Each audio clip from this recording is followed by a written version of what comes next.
সাহাবা ইকরাম প্রশ্ন করলেন, মা হাযিহিল আযাহি ইয়া রাসূলুল্লাহ, ওগো আল্লাহর নবী এই কুরবানি কি?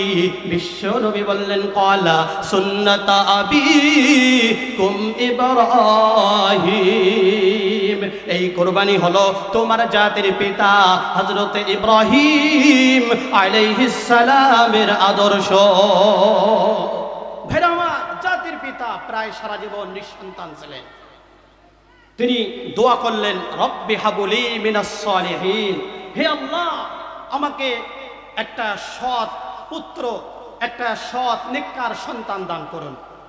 বয়স যখন 86 বছর, আল্লাহ রব্বে কারীম তার দোয়া কবুল করলেন, তাকে সুসংবাদ দিলেন, ফাবাশশারনাহু বিগুলাবিন হালিম, হে ইব্রাহিম আমি তোমাকে একটা ধৈর্যশীল পুত্রের সুসংবাদ দিলাম। সুবহানাল্লাহ।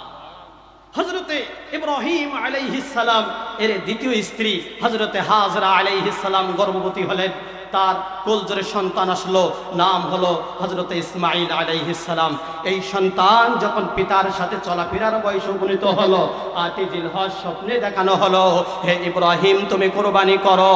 হযরতে ইব্রাহিম আলাইহিস সালাম স্বপ্নে দেখার পর তার মনে হলো যে এই স্বপ্ন শয়তানি চক্রান্ত না ওহী, এই জন্য এই দিনকে বলা হয় ইয়াউমাত তারবিয়া, সন্দেহের দিন। তিনি 100 উট কুরবানি করে দিলেন। ও আল্লাহর বান্দারা, 9 জিলহজ রাতে আবার স্বপ্নে দেখা হলো, এই ইব্রাহিম তুমি কুরবানি করো। নবীদের স্বপ্ন ওহী, এই স্বপ্নকে শয়তানি চক্রান্ত মনে করা যাবে না। এই দিনকে বলা হয় ইয়াউমুল আরাফা, পরিচিতির দিন। ও বাবাজিরা, হযরত ইব্রাহিম আলাইহিস সালাম আবার উট কুরবানি করলেন। ও আল্লাহর বান্দারা, 10 জিলহজ রাতে স্বপ্নে দেখা হলো, হে ইব্রাহিম তুমি কুরবানি করো, তোমার প্রিয় বস্তু তুমি কুরবানি করো। হযরত ইব্রাহিম আলাইহিস সালাম বুঝতে পারলেন, ওয়াহিদুন একমাত্র আমার কাছে প্রিয় জিনিস বলতে আমার সন্তান ছাড়া আর কিছু নেই। ও বাবাজিরা, হযরত ইসমাঈল আলাইহিস সালামকে ডাক দিয়ে বললেন, ফালাম্মা বালাগা মাআহু সাইয়া ক্বালা ইয়া বুনাইয়া ইন্নী আরা ফিল মানামি আন্নী তানজুর আন্নী আযবাহুকা মাযা তারা ক্বালা ইয়া আবাতি ফাআল মা তু'মার সাতাজিদুনি ইনশাআল্লাহু মিনাস সাবিরিন। ও আল্লাহর বান্দারা, হযরত ইব্রাহিম আলাইহিস সালাম সন্তান ইসমাঈল আলাইহিস সালামকে বললেন, বাবা আমি স্বপ্নে দেখেছি তোমাকে জবেহ করতেছি, তোমার অভিমত কি? হযরত ইব্রাহিম আলাইহিস সালাম এর সন্তান ইসমাঈল আলাইহিস সালাম যদি রাজি না থাকতেন এরপরেও কুরবানি করতেন, কিন্তু কথাই বলে যে বাপ কা বেটা সিপাহী কা ঘোড়া, কুছ না হতো থোড়া থোড়া। সন্তান বলতেছে, বাবা সাতাজিদুনি ইনশাআল্লাহু মিনাস সাবিরিন, হে পিতা আপনাকে যা আদেশ করা হয়েছে আপনি তাই করুন, ইনশাআল্লাহু মিনাস সাবিরিন, আপনি আমাকে ধৈর্যশীল পাবেন। জোরে বলুন সুবহানাল্লাহ। ও আল্লাহর বান্দারা, হযরত ইব্রাহিম আলাইহিস সালাম ও ইসমাঈল আলাইহিস সালাম পিতা পুত্র উভয়ে যখন আল্লাহর কাছে নিজেদেরকে সুপারদ করলো, ফালাম্মা আসলামা ওয়া তাল্লাহু লিল জাবিন। ও আল্লাহর বান্দারা, হযরত ইব্রাহিম আলাইহিস সালাম যখন হযরত ইসমাঈল আলাইহিস সালামের গলায় ছুরি চালাইলেন, যখন গলায় ছুরি চালাইলেন, আল্লাহ সুবহানাহু তাআলা ডাক দিয়া বললেন, ওয়া নাদাইনাহু আইয়া Ibrahim, and we called out to him, ও ইব্রাহিম قد صدقت الرؤيا, এটা ছিল একটি পরীক্ষা, ইন্না কাযালিকা নাজিল মুহসিনিন, এভাবেই আমি সৎ কর্মশীলদেরকে পুরস্কৃত করে থাকি। জোরে বলুন সুবহানাল্লাহ। ও আল্লাহর বান্দারা, হযরত ইব্রাহিম আলাইহিস সালাম যখন সন্তান হযরত ইসমাঈল আলাইহিস সালামের গলায় ছুরি চালাইতেছিলেন, হযরতে জিবরাইল আলাইহিস সালাম জান্নাত থেকে দুম্বা নিয়ে আসতেছিলেন। তার মনে হলো যে আমি জমিনে যাওয়ার আগে হয়তোবা ইসমাঈল আলাইহিস সালাম কুরবানি হয়ে যেতে পারে। এই জন্য তার মুখ থেকে বেরিয়ে এলো আল্লাহু আকবার, আল্লাহু আকবার। ও আল্লাহর বান্দারা, এই আওয়াজ হযরতে ইসমাঈল আলাইহিস সালামের কানে পৌঁছে গেল। তখন চোখ খুলে দেখলো, চোখ বিলিয়ে দেখলো যে হযরতে জিবরাইল আলাইহিস সালাম দুম্বা নিয়ে সেখানে হাজির হয়েছেন। তিনি বললেন লা ইলাহা ইল্লাল্লাহু আল্লাহু আকবার। আর হযরতে ইব্রাহিম আলাইহিস সালাম তিনি বললেন আল্লাহু আকবার ওয়ালিল্লাহিল হামদ। ও আল্লাহর বান্দারা, এই তাকবীরে তাশরিক আল্লাহ রাব্বে কারীমের কাছে এত পছন্দনীয় হয়েছে, যার কারণে 9 জিলহজ ফজর থেকে নিয়ে 13 জিলহজ আসর পর্যন্ত প্রত্যেক ফরজ নামাজের পরে প্রত্যেক নর নারী যাদের উপর নামাজ ফরজ হয়েছে একাকী অথবা জামাতের সহিত একবার করে বলা ওয়াজিব করে দিয়েছে। আল্লাহ সুবহানাহু ওয়া তাআলা বললেন ফাসাল্লি লিরাব্বিকা ওয়ানহার। হে আমার মুমিন বান্দারা, তোমরা যারা কুরবানি করবে আগে নামাজের পরে কুরবানি। সুবহানাল্লাহ বলেন না কেন? এই জন্য ভাইরা আমার, আমরা নামাজ শেষে এরপরে কোরবানি করে, কথা বলেন ঠিক কিনা? আল্লাহ রাব্বে কারীম বললেন হে বান্দা, এ কুরবানি দাতা, তুমি যে কোরবানি করবে, হে ইমাম সাহেব, তুমি যে 7 জনের পক্ষ থেকে অথবা একটা ছাগল 1 জনের পক্ষ থেকে তুমি কোরবানি করবে, আগে তুমি আমার কাছে ওয়াদা করো। কি করো? ওয়াদা করো। এই জন্য ইমাম সাহেব অথবা কোরবানি দাতা এই দোয়া পড়ে, মুস্তাহাব দোয়া, ইন্নী ওয়াজ্জাহতু ওয়াজহিয়া লিল্লাযী ফাতারাস সামাওয়াতি ওয়াল আরদা হানিফাও ওয়া মা আনা মিনাল মুশরিকিন কুল ইন্না সালাতি ওয়া নুসুকি ওয়া মাহইয়ায়া ওয়া মামাতি লিল্লাহি রাব্বিল আলামিন লা শারীকা লাহু ওয়া বিযালিকা উমিরতু ওয়া আনা আউয়ালুল মুসলিমিন। আল্লাহ রাব্বে কারীম বললেন হে ইমাম সাহেব, হে কুরবানি দাতা, তুমি আগে তওবা করো, আগে আমার কাছে ওয়াদা করো। এই জন্য ইমাম সাহেব হুজুরদেরকে আমি বলবো, আপনি কুরবানি যখন করবেন, যারা কুরবানি দাতা তাদেরকে সামনে রাখবেন। হাদিসের মধ্যে এসেছে কুরবানির পশুর রক্ত জমিনে পড়ার আগে আল্লাহ রাব্বে কারীম কুরবানি দাতাদের কুরবানি কবুল করে নেন। জোরে বলুন সুবহানাল্লাহ। ও বাবাজিরা, যখন ইমাম সাহেব দোয়া করবে, ইমাম সাহেবদের উচিত হলো তাদেরকে বাংলা অর্থ বুঝিয়ে দেওয়া। ইন্নী ওয়াজ্জাহতু ওয়াজহিয়া লিল্লাযী ফাতারাস সামাওয়াতি ওয়াল আরদা হানিফাও ওয়া মা আনা মিনাল মুশরিকিন। আমি আমার মুখমণ্ডল সেই সত্তার দিকে ফেরাচ্ছি যিনি নবমণ্ডল ও ভূমণ্ডল সৃষ্টি করেছেন। ওয়া মা আনা মিনাল মুশরিকিন, আমি মুশরিকদের অন্তর্ভুক্ত নই। আল্লাহ পাক রব্বে কারীম বলেন হে বান্দা তুই পড়, ইন্না সলাতি ওয়া নুসুকি ওয়া মাহইয়ায়া ওয়া মামাতি লিল্লাহি রাব্বিল আলামিন। আমার নামাজ, আমার কুরবানি, আমার হায়াত, আমার মওত কার জন্য? জোরে বলুন কার জন্য? লিল্লাহি রাব্বিল আলামিন, একমাত্র সারা জাহানের রব রব্বে কারীমের জন্য। এরপর আমরা কি বলি? লা শারীকা লাহু, তার কোনো শরীক নাই। ও বিযালিকা উমিরতু, আমি তার থেকে আকৃষ্ট হয়েছি। ওয়া মা আনা মিনাল মুসলিমিন, আমি মুসলমানদের মধ্যে প্রথম। তখন আল্লাহ রাব্বে কারীম বলে হে ইমাম সাহেব, হে কুরবানি দাতা, যখন তুমি ওয়াদা করেছো, তখন তুমি তাওবা করেছো, এবার তুমি আমার নামে জবেহ করো। যারা কুরবানির পশুর গায়ে হাত দেয়, কুরবানিকে ধরে, তখন আমরা সকলে কি বলি? বিসমিল্লাহি আল্লাহু আকবার। ও আল্লাহর বান্দারা, রব্বে কারীম বললেন লা ইয়ানালুল্লাহা লুহুমুহা ওয়ালা দিমাউহা ওয়ালাকিন ইয়ানালুহুত তাকওয়া মিনকুম। আমরা যে কুরবানি করি, এই কুরবানির পশুর রক্ত, এই কুরবানির পশুর চামড়া, মাংস, কোনো কিছুই আল্লাহ সুবহানাহু ওয়া তাআলা দেখেন না। কথা বলুন ঠিক কিনা? তাহলে কি দেখেন? ওয়ালাকিন ইয়ানালুহুত তাকওয়া, একমাত্র একমাত্র আমাদের অন্তরে তাকওয়া দেখেন। জোরে বলেন সুবহানাল্লাহ। একটু মোহাব্বতে দরুদ পড়ে আল্লাহুম্মা সাল্লি আলা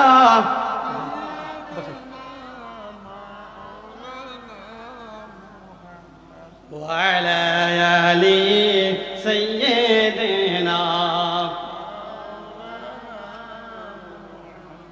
ভাইরা আমার আলোচনার বিষয় এটা নয়, এরপরেও আমি একটু টাচ দিলাম।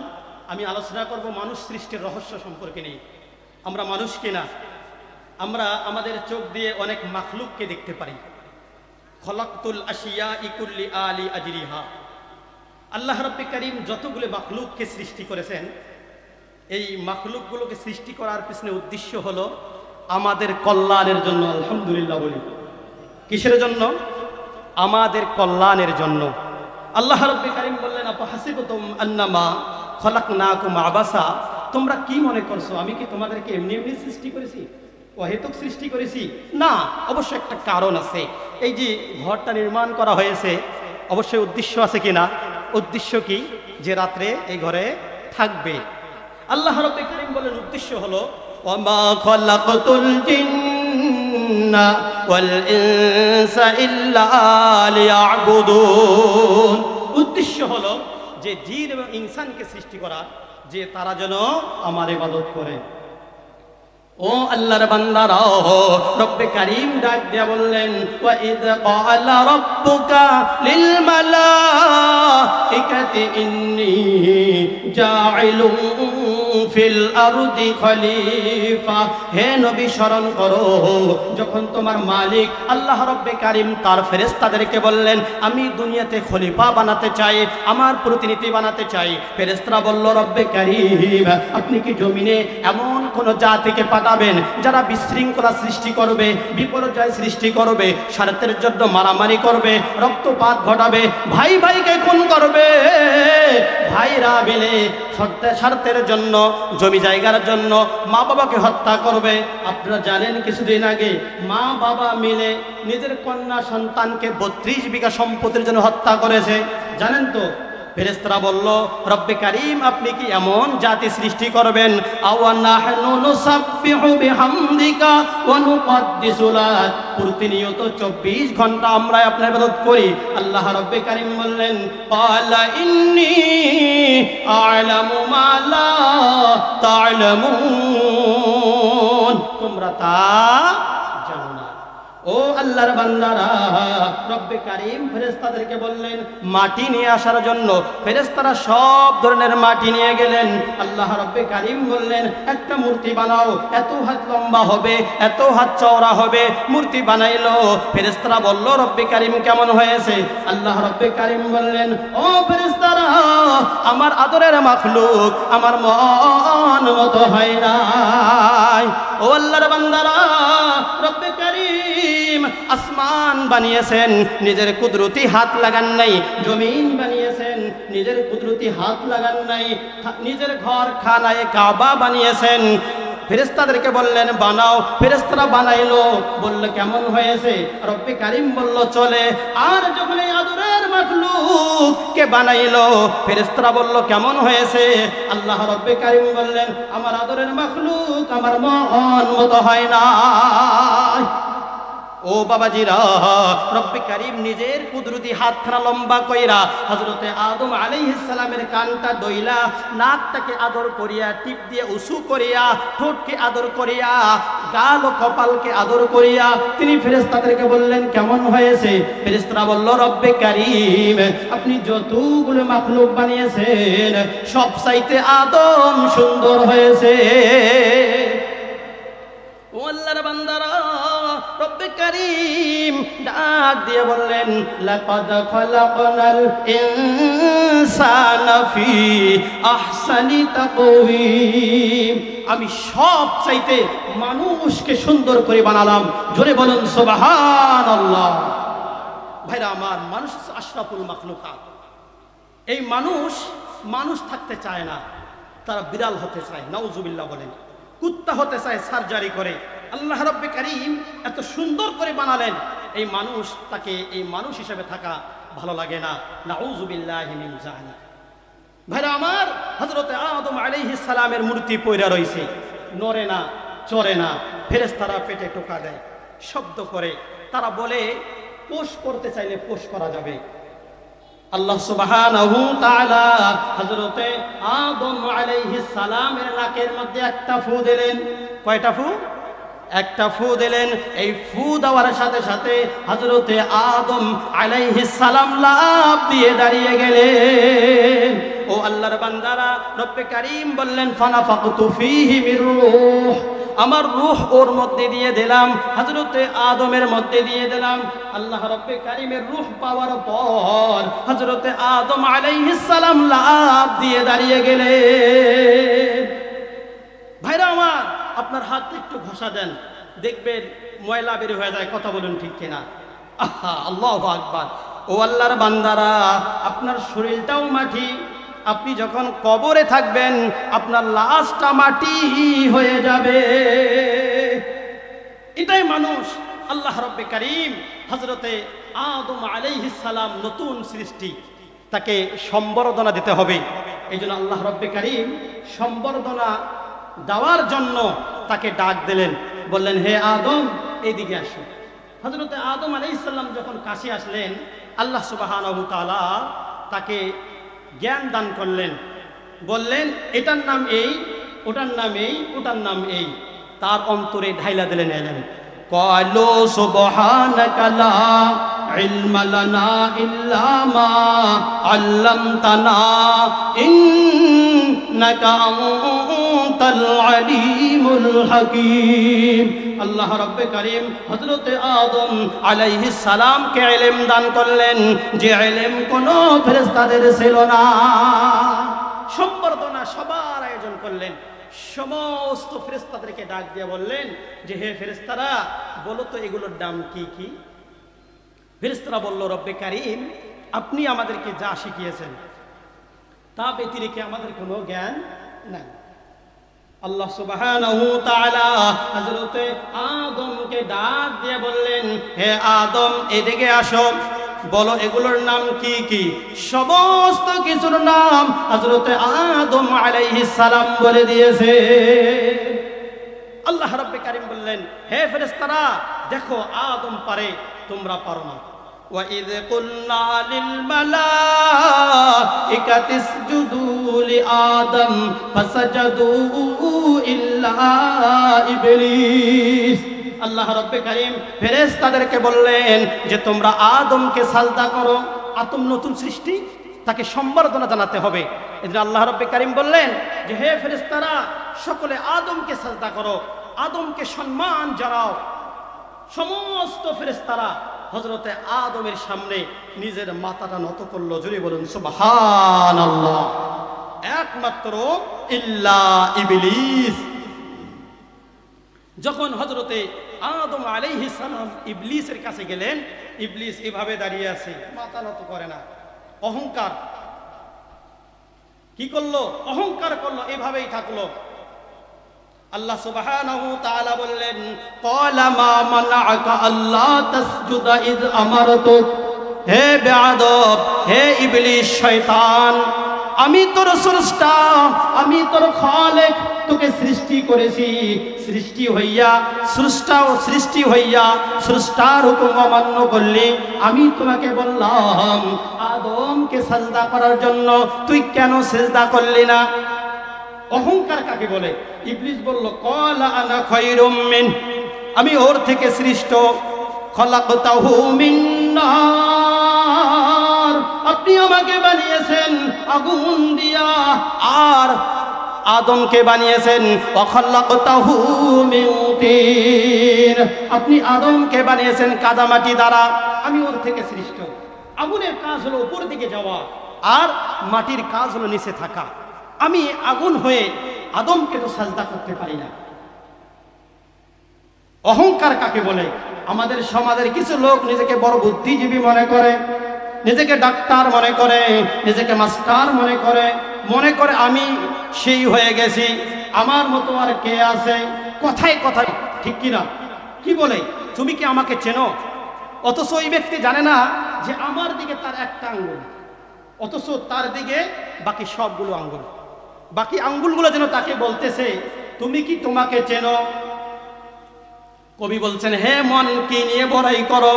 আউয়ালু নুতফাতুন কাদারা ওয়া আখিরু জিফাতুম মাদারা ওয়া আনতা ফীমা বাইনাহুমা তাহমিলু আযারা।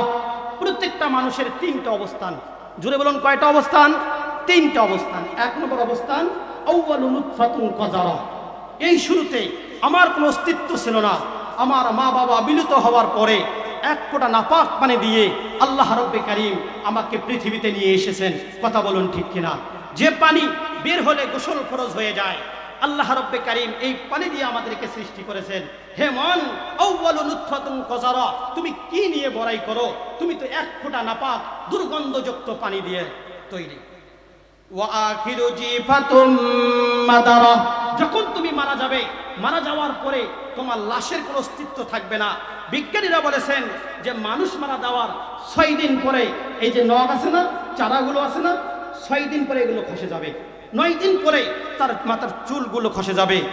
17 দিন পরে তার পেটগুলো ফেটে যাবে, এগুলো পোকার খাদ্য হয়ে যাবে। 6 দিন পরে নখ খসে যাবে, 9 দিন পরে চুল। কবর গৃহের সামান নিতে কইরো না কেউ ভুল, কবর জায়গা ভালো নয়, আমল দিয়ে কবর গৃহ সাজিয়ে নিতে হয়। সবাই বলুন, 6 দিন পরে নখ খসে যাবে, 9 দিন পরে চুল। কবর গৃহের সামান নিতে কইরো না কেউ ভুল, কবর জায়গা ভালো নয়, আমল দিয়ে কবর গৃহ সাজিয়ে নিতে হয়। কবর জায়গা ভালো নয়, আমল দিয়ে কবর গৃহ সাজিয়ে নিতে হয়। কবি বললেন 3 নম্বর অবস্থা হলো ওয়া আনতা ফীমা বাইনাহুমা তাহমিলু আযারা। এই যে জন্মের পর থেকে নিয়ে মৃত্যু পর্যন্ত আপনার আমার পেটে কিছু ময়লা দুর্গন্ধ নিয়ে আমরা ঘোরাফেরা করি। কথা বলেন ঠিক কিনা? হে মন, কি নিয়ে বড়াই করো? বড়াই করার মতো কি আছে? যারা আল্লাহর সামনে, আল্লাহর আইনের সামনে বরত্ব দেখায়, নতি স্বীকার করে না, এরা সব কয়টা হলো শয়তানের ভাই। যেমন শয়তান বলছিল ক্বালা আনা খায়রুম মিন, আমি উত্তম, আমি শ্রেষ্ঠ। ওয়া আখিরু ক্বালা আনা খায়রুম মিন, খলাকতানি মিন নার ওয়া খলাকতাহু মিন তিন। আল্লাহ সুবহানাহু ওয়া তাআলা বললেন, হে বেয়াদব, তুই সৃষ্টি হইয়া স্রষ্টার সামনে যুক্তি পেশ করিস, আবা ওয়াস্তাকবার, বের হয়ে যা।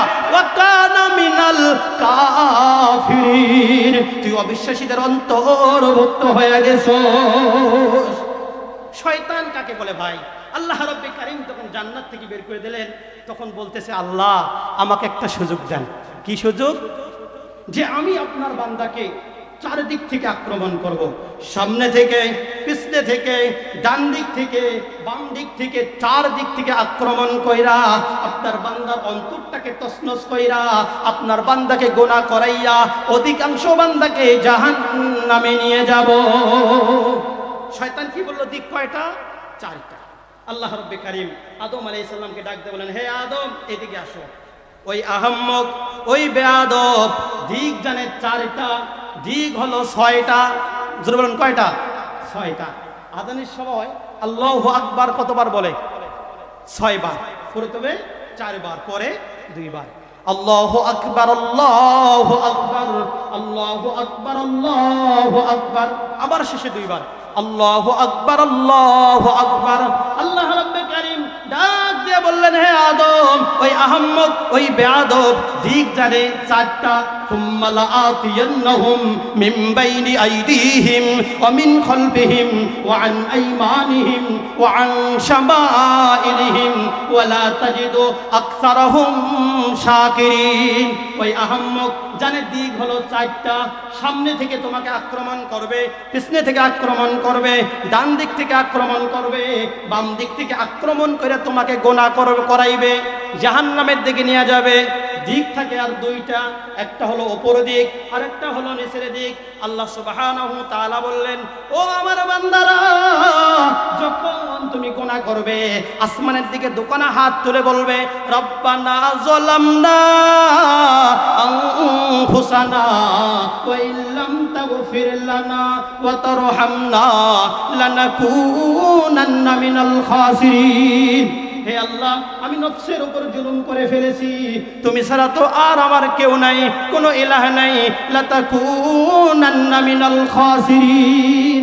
আল্লাহ, তুমি যদি আমাকে ক্ষমা না করো, লাতাকুনান্না মিনাল খাসিরিন, আমি ক্ষতিগ্রস্তদের অন্তর্ভুক্ত হয়ে যাব। আল্লাহ পাক বান্দাদেরকে দোয়া শেখাচ্ছেন, রব্বানা গফির লানা যুনুবানা ওয়া ইসরাফানা ফি আমরিনা ওয়া সাব্বিত আকদামানা ওয়ানসুরনা আলাল কওমিল কাফিরিন। হে বান্দা, তুই দোয়া কর যে হে আল্লাহ, আমি অনেক গুনাহ করে ফেলেছি, আমি সীমা লঙ্ঘন করে ফেলেছি, তুমি আমাকে ক্ষমা করে দাও, আমাকে ঈমানের পথে অটল রাখো এবং ফানসুরনা আলাল কওমিল কাফিরিন, কাফিরদের বিরুদ্ধে আমাকে বিজয় দান করো। আমরা নামাজে কি বলি? আল্লাহুম্মা ইন্নী যালামতু নাফসি যুলমান কাসীরান ওয়া লা ইয়াগফিরুদ যুনুবা ইল্লা আনতা ফাগফিরলি মাগফিরাতাম মিন ইনদিকা ওয়ারহামনি ইন্নাকা আনতাল গফুরুর রহিম। আল্লাহ রাব্বুল কারীম আমাদেরকে দোয়া শেখাচ্ছেন, বলতেছে হে বান্দা, তুই শিখ, শয়তান যখন তোমাকে গুনাহ করাবে তখন তুমি এই দোয়াগুলো পড়বে। আরেকটা দিক হলো নিচের দিকে, যখন কোনো বান্দা গুনাহ করবে তখন কি করবে? সিজদায় গিয়ে দোয়া করবে, সুবহানা রব্বিয়াল আ'লা। আল্লাহ পাক বললেন, বান্দারে তুমি দোয়া করতে দেরি হবে, তোমার গুনাহগুলো ক্ষমা করতে দেরি হবে না। জোরে বলুন সুবহানাল্লাহ। লা তাকনাতু মির রাহমাতিল্লাহ। হে বান্দা, তুমি নৈরাশ হয়ে যাও না, আমি রব যতগুলো গুনাহ ক্ষমা করতে পারবো তুমি ততগুলো গুনাহ করতে পারবে না। ভাইরা আমার, বন্ধুগণ, আল্লাহর নবী বিশ্ব নবী বললেন, ইন্নাশ শাইতানা ইয়াজরি মিনাল ইনসানি মাজারাদ দাম। নিশ্চয়ই শয়তান মানুষের রগ রেশায় চলাচল করে।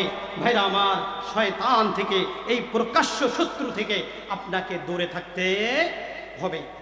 হযরতে আদম আলাইহিস সালাম এর পিঠের মধ্যে আল্লাহ সুবহানাহু ওয়া তাআলা কুদরতি হাত মারলেন, হাতটাকে সামনে নিয়ে আসলেন, হাতটা সামনে নিয়ে এসে মুস্কি মুস্কি হাসলেন, তার হাতে কোটি কোটি কোটি কোটি রূহ চলে আসলো। এই যে আল্লাহ পাক রব্বে কারীম হযরতে আদম আলাইহিস সালাম নাকের মধ্যে একটা ফু দিলেন, এই ফু দেওয়ার সাথে সাথে তার হাতে কোটি কোটি কোটি কোটি রূহ চলে আসলো। এই রূহগুলো দেখে মুস্কি হাসলেন আর বললেন, কুম ফিল জান্নাহ, আমি সমস্ত রূহকে জান্নাতে দিয়ে দিলাম। ওয়ালা উবালি, আমি কারো কোনো পরোয়া করি না। ও বাবাজিরা, আবার বাম হাত মারলেন, তার হাতে কোটি কোটি কোটি কোটি রূহ চলে আসলো। আবার যখন এই হাতটা সামনে নিয়ে আসলেন, রাগ হয়ে গেলেন, বাম দিকে চাইলা ফেললেন, বললেন, কুম ফিন্নার, আমি সমস্ত রূহকে জাহান্নামে দিয়ে দিলাম। ওয়ালা উবালি। ভাইরা আমার, বন্ধুগণ, এবার আল্লাহ সুবহানাহু ওয়া তাআলা নিজের কুদরতি হাত মারলেন, বললেন, হাতটাকে দেইখা মুস্কি মুস্কি হাসলেন না, এবার রাগ হয়ে গেলেন, বাম হাতটা বাম দিকে চাইলা ফেললেন, বললেন, কুম ফিন্নার, আমি সমস্ত রূহকে জাহান্নামে দিয়ে দিলাম। ওয়ালা উবালি, আমি কারো কোনো অপরোয়া করি না। ও বাবাজিরা, সমস্ত রূহরা রূহের ময়দানে দাঁড়িয়ে গেল, কারো কাঁধ কাঁধের সাথে, কারো পিঠ পিঠের সাথে, কারো মুখ মুখের সাথে। হঠাৎ করে আল্লাহ রব্বে কারীম বললেন, আলাস্তু বিরব্বিকুম, আমি কি তোমাদের রব নই? কোন নবী পারল না, কোন রাসূল পারল না। সর্বপ্রথম আমার আপনার নবী, বিশ্ব নবী, বিশ্ব নেতা জনাবে মুহাম্মদুর রাসূলুল্লাহ, সকলে বলুন সাল্লাল্লাহু আলাইহি ওয়াসাল্লাম, তিনি বললেন, ক্বালু বালা, হ্যাঁ আপনি আমার রব। শুনে সমস্ত নবীরা বললেন বালা, এবং শহীদরা বললেন বালা। পুরা মাঠ থেকে আওয়াজ আসলো, বালা বালা বালা। এবার হযরতে আদম আলাইহিস সালামকে আল্লাহ সুবহানাহু ওয়া তাআলা বললেন, যাও ঘোরাফেরা করো, খাও দাও। কিন্তু হযরতে আদম আলাইহিস সালাম জান্নাতে একটা ফল খান, এইভাবেই থাকেন, ভালো লাগে না। আরেকটা ফল খান, এইভাবেই থাকেন।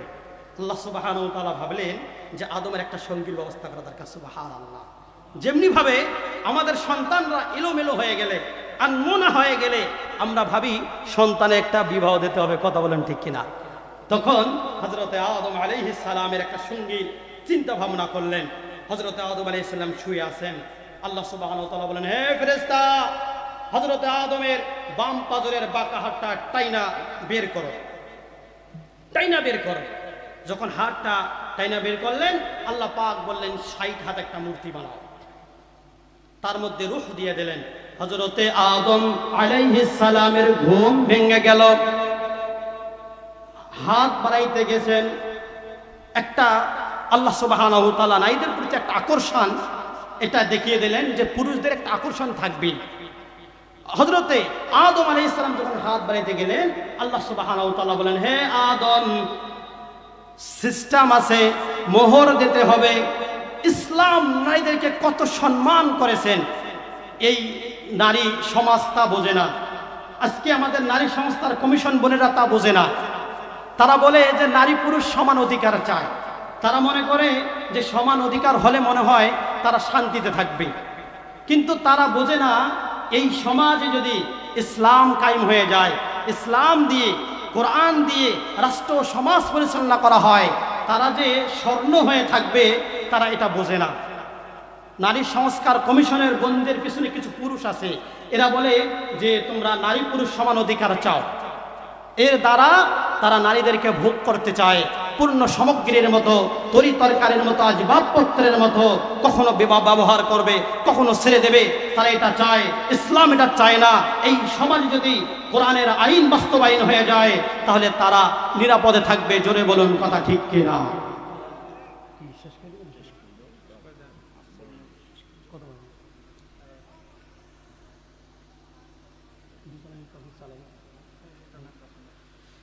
ভাইরা আমার, বন্ধুগণ, তাহলে তারা বুঝতেছে না।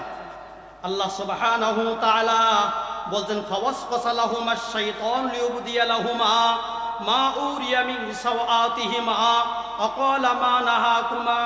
আল্লাহ সুবহানাহু ওয়া তাআলা বললেন, ওয়াকুলনা ইয়া আদামু উসকুন আনতা ওয়া যাওজুকাল জান্নাতা ওয়া কুলা মিনহা রাগাদান হাইসু শি'তুমা। আল্লাহ পাক বলেন, হে আদম, তুমিও তোমার স্ত্রী জান্নাতের মধ্যে ঘোরাফেরা করো, যা মন চায় খাও, যেখানে মন চায় সেখানে যাও। ওয়ালা তাকরাবা হাযিহিশ শাজারাতা, ওই যে গাছটি দেখা যায় ওই বৃক্ষটির নিকটবর্তী যাও না। হযরত আদম আলাইহিস সালাম ভুলে গেলেন। অনেক হযরত উলামায়ে কেরামরা বলেন যে আদম আলাইহিস সালাম ভুল করে ফেলেছেন। এটা ভুল নয়। আল্লাহ পাক তাকে সৃষ্টি করেছেন দুনিয়ার জন্য, তাকে ভুলিয়ে দিয়েছিলেন, এই জন্য তিনি ভুলে গেলেন। আল্লাহ সুবহানাহু ওয়া তাআলা বললেন, ওয়ালা তাকরাবা হাযিহিশ শাজারাতা, ওই গাছটির নিকট যেও না। হযরতে আদম আলা নবিয়ুনা আলাইহিস সালাম ওই গাছের নিকটে গেলেন। আল্লাহ সুবহানাহু ওয়া তাআলা বললেন, কি করলি? কুলনা হাবিতু মিনহা জামিআ, তোমরা এখান থেকে নেমে যাও, কারণ তোমরা জান্নাতে থাকতে পারবা না। আমি তোমাদেরকে সৃষ্টি করছি দুনিয়ার জন্য, জমিনের জন্য। তোমরা এখান থেকে সবাই নেমে যাও। যখন আল্লাহ রাব্বে কারীম সবাইকে নেমে দিলেন, কারণ যেহেতু আমরা মানুষ, আমাদের ব্যবসার দরকার, কথা বলুন ঠিক কিনা? আমাদের কৃষির দরকার, চাষাবাদের দরকার, চাকরির দরকার, রাষ্ট্র পরিচালনা করতে হবে। এই জন্য আল্লাহ রাব্বে কারীম একটা কিতাব দিলেন, ইন্না হাদাইনাহুস সাবিলা ইম্মা শাকিরান ওয়া ইম্মা কাফুরা। কোন ব্যক্তি যদি এই কিতাবখানা মেনে নেয়, whether be he grateful or ungrateful, যদি এই কিতাবখানা মেনে নেয় সে সাকসেস হবে, কৃতজ্ঞ হবে, না হলে সে অকৃতজ্ঞ হবে। ও আল্লাহর বান্দারা, এটা এমন একটি কোরআনে মাজিদ। আল্লাহ সুবহানাহু ওয়া তাআলা বললেন, ওয়া নাযালনা আলাইকাল কিতাবা তিবয়ানাল লিকুল্লি শাই। কোন ব্যক্তি যদি এই কিতাবখানা মেনে নেয়, তার লাইফে সেটিং করে, এই কিতাব এমন একটি গ্রন্থ, মানুষের যাবতীয় প্রয়োজন এই কিতাবের সিনার ভিতরে আল্লাহ রাব্বে কারীম খুলে খুলে বর্ণনা করেছে। আল্লাহ সুবহানাহু ওয়া তাআলা বললেন, ফামান তাবিআ হুদায়া ফালা খাউফুন আলাইহিম ওয়ালা হুম ইয়াহজানুন। কোন ব্যক্তি যদি এই কিতাবখানা তার লাইফে মেনে যায়, ব্যক্তিগত জীবন, পারিবারিক জীবন, সামাজিক জীবন, রাষ্ট্রীয় জীবন, রাজনৈতিক জীবনে, রান্নাঘর থেকে নিয়ে সংসদ পর্যন্ত যদি এই কিতাবখানা মেনে নেয়, ফালা খাউফুন আলাইহিম ওয়ালা হুম ইয়াহজানুন, ওই ব্যক্তির কোনো রকম চিন্তা ও কোনো রকম ভয় থাকবে না। ও বাবাজিরা, কিসের ভয় থাকবে না? খাওয়া, পড়া, শিক্ষা, চিকিৎসা, বাসস্থানের কোনো ভয় থাকবে না। ওয়ালা হুম ইয়াহজানুন, কোনো চিন্তা থাকবে না, চুরি ডাকাতি রাহাজানির কোনো চিন্তা থাকবে না। কোরআনের সমাজ ও রাষ্ট্র এই সব কিছুর গ্যারান্টি নেবে। জোরে বলুন সুবহানাল্লাহ। আল্লাহ সুবহানাহু তাআলা বললেন, আল্লাযীনা ইম্মাক্কান্নাহুম ফিল আরদ আকামুস সালাতা ওয়া আতাউজ যাকাতা ওয়া আমারু বিল মা'রুফি ওয়া নাহাউ আনিল মুনকারিল আকিবাতুল উমুর। যে রাষ্ট্রনায়ক হবে, রাষ্ট্রনেতা হবে, যে প্রধানমন্ত্রী হবে, সে যদি মুমিন হয় তাহলে আল্লাহ পাক তার কাজ দিয়েছেন চার দফা কর্মসূচি। আর যদি সে যদি জালেম হয়, রামবাম হয়, তাহলে তারও কয়েক দফা থাকে। আমরা 5 আগস্টের আগে স্বৈরাচারীকে দেখেছি যে এক দফা হলো যে দলীয়করণ, আত্মীয়করণ, বংশীয়করণ, এরপরে দেখা যায় যে ভারতীয়করণ। আর যদি নেতা যদি মুমিন হয়, তার 1 নম্বর কাজ হলো আকামুস সালাত, সালাত কায়েম করবে, নামাজ প্রতিষ্ঠা করবে। নামাজ হলো একটা অ্যান্টিবায়োটিক। এই অ্যান্টিবায়োটিক যদি কোনো ব্যক্তি শ্রবণ করে, এই অ্যান্টিবায়োটিক যদি কোনো ব্যক্তি খায়, তাহলে ওই ব্যক্তিকে, অসুস্থ মানুষকে আল্লাহ তাআলা সুস্থ বানিয়ে দেবেন। জোরে বলুন সুবহানাল্লাহ। ভাইরা আমার, বন্ধুগণ, কোনো ব্যক্তি সুদ খায়, সুদ থেকে ফিরে আসতে পারতেছে না, জিনা করে, জিনা থেকে ফিরে আসতে পারতেছে না, এবং জিনা ব্যভিচার করে ফিরে আসতে পারতেছে না। আল্লাহ সুবহানাহু ওয়া তাআলা বলেন, বান্দারে, যখন আজান হয় তখন তুই মসজিদে যা। ইন্নাস সালাতা তানহা আনিল ফাহশাই ওয়াল মুনকার, নিশ্চয়ই এই নামাজ তোমাকে বেহায়া, বেপয়সা, সমস্ত বেহায়া কাজ থেকে তোমাকে ফেরাবে। সুবহানাল্লাহ। ভাইরা